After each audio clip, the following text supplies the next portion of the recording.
संकट कटे मिटे सब पीरा में आप सभी दर्शकों का स्वागत है। आखिर क्यों क्रोधित हुए हनुमान? आखिर क्यों क्रोधित हनुमान के लिए श्री कृष्ण को बनना पड़ा श्री राम?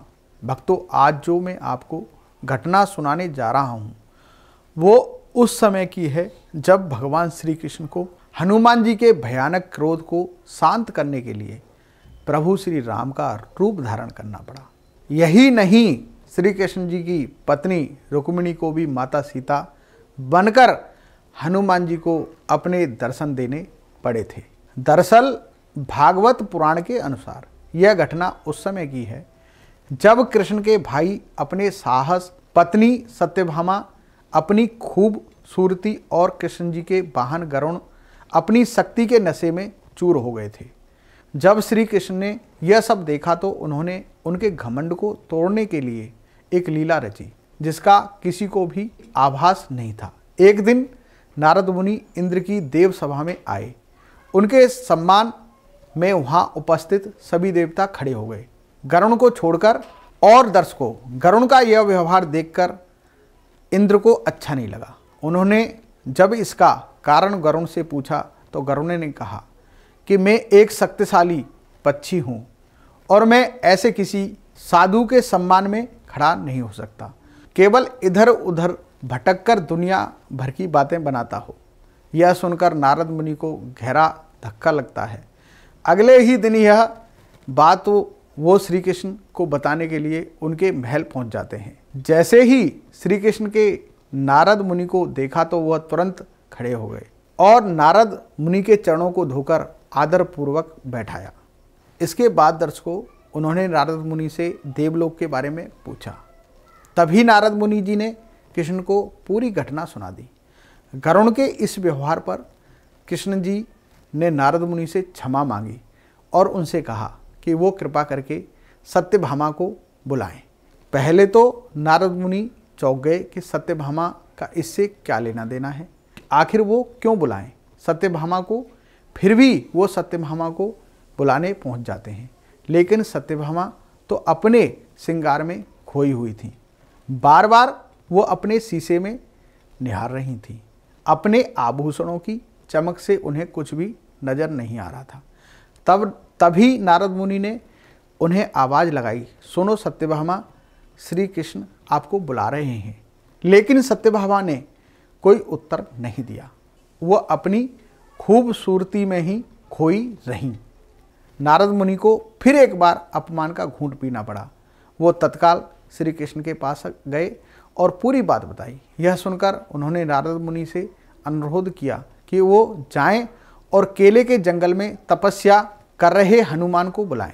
हनुमान जी का नाम सुनकर नारद जी फिर चक्कर में पड़ गए कि भला अब हनुमान जी बीच में कहाँ से आ गए। खैर, कृष्ण जी की बात का अनुसरण करते हुए केले के जंगल में पहुँच गए।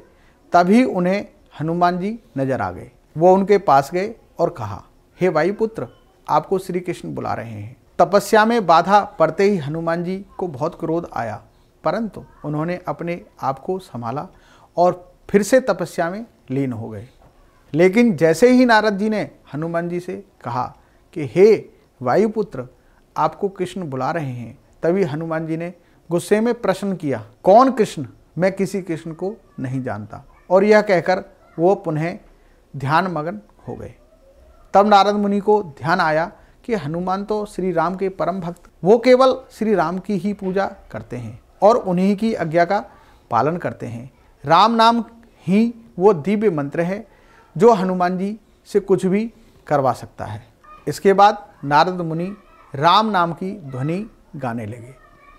राम नाम की ध्वनि सुनकर हनुमान सम्मोहित हो गए और नारद मुनि के पीछे पीछे चलने लगे। राम नाम की ध्वनि का सहारा लेकर नारद जी हनुमान जी को द्वारका तक ले आए। लेकिन वहां पहुंचकर नारद मुनि ने जैसे ही राम नाम की ध्वनि बंद की, हनुमान जी होश में आ गए। जब उन्होंने देखा कि वो जंगल में नहीं हैं बल्कि दूसरी जगह आ गए हैं तो उनको बहुत क्रोध आ गया और उन्होंने द्वारकापुरी के बगीचे को तहस नहस करना प्रारंभ कर दिया। वहीं दूसरी ओर जब बलराम को पता लगा कि किसी बानर ने नगर में उत्पात मचाया हुआ है तो उन्होंने हनुमान जी को पकड़ने के लिए गरुड़ को भेजा। बलराम को तनिक भी आभास नहीं था कि गरुड़ को वो जिससे लड़ने भेज रहे हैं वो कोई साधारण वानर नहीं है, बल्कि स्वयं वो हनुमान जी हैं। हनुमान जी के सामने गरुड़ की शक्ति बहुत तुच्छ थी। हनुमान जी ने पल भर में ही गरुड़ के घमंड को ध्वस्त कर दिया। अब स्वयं बलराम को हनुमान जी के सामने आना पड़ा, उन्होंने रोकने के लिए, लेकिन हनुमान जी ने बलराम के घमंड को भी चुटकी में सुहा कर दिया। अब ऐसा कोई नहीं था जो हनुमान जी के क्रोध को शांत कर सकता था। आखिर में बलराम ने श्री कृष्ण को बुलाया। तब श्री कृष्ण ने बलराम को बताया कि वो कोई साधारण वानर नहीं है, बल्कि वह श्री हनुमान जी हैं और अब तो उन्हें केवल श्री राम ही रोक सकते हैं। इसके बाद उन्होंने सत्यभामा को बुलाया और कहा कि हे सत्यभामा, सीता बनकर आइए। इसके बाद सत्यभामा वापस चली गईं और सुंदर आभूषण और वस्त्र बदलकर, साधारण वस्त्र पहनकर और अपने बाल फैलाकर वापस आईं।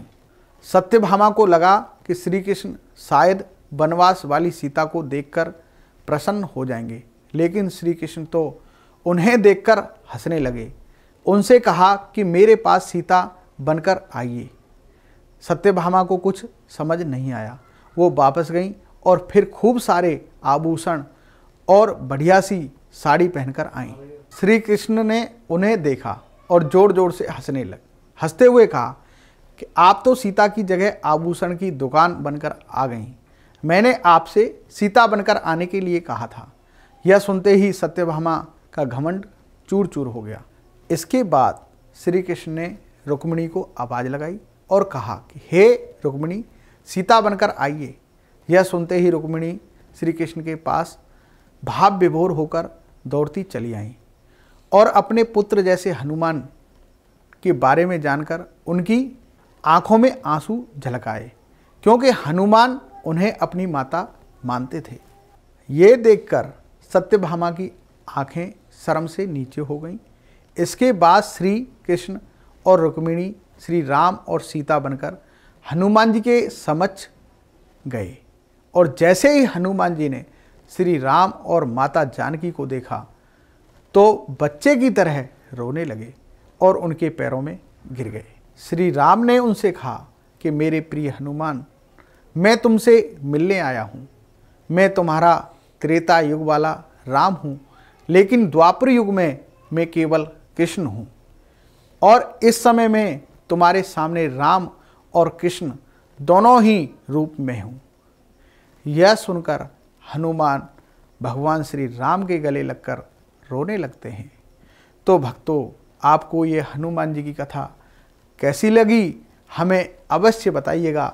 ऐसी ही हनुमान जी की कहानियाँ सुनने के लिए हमारा चैनल बजरंग बाबा सब्सक्राइब करें।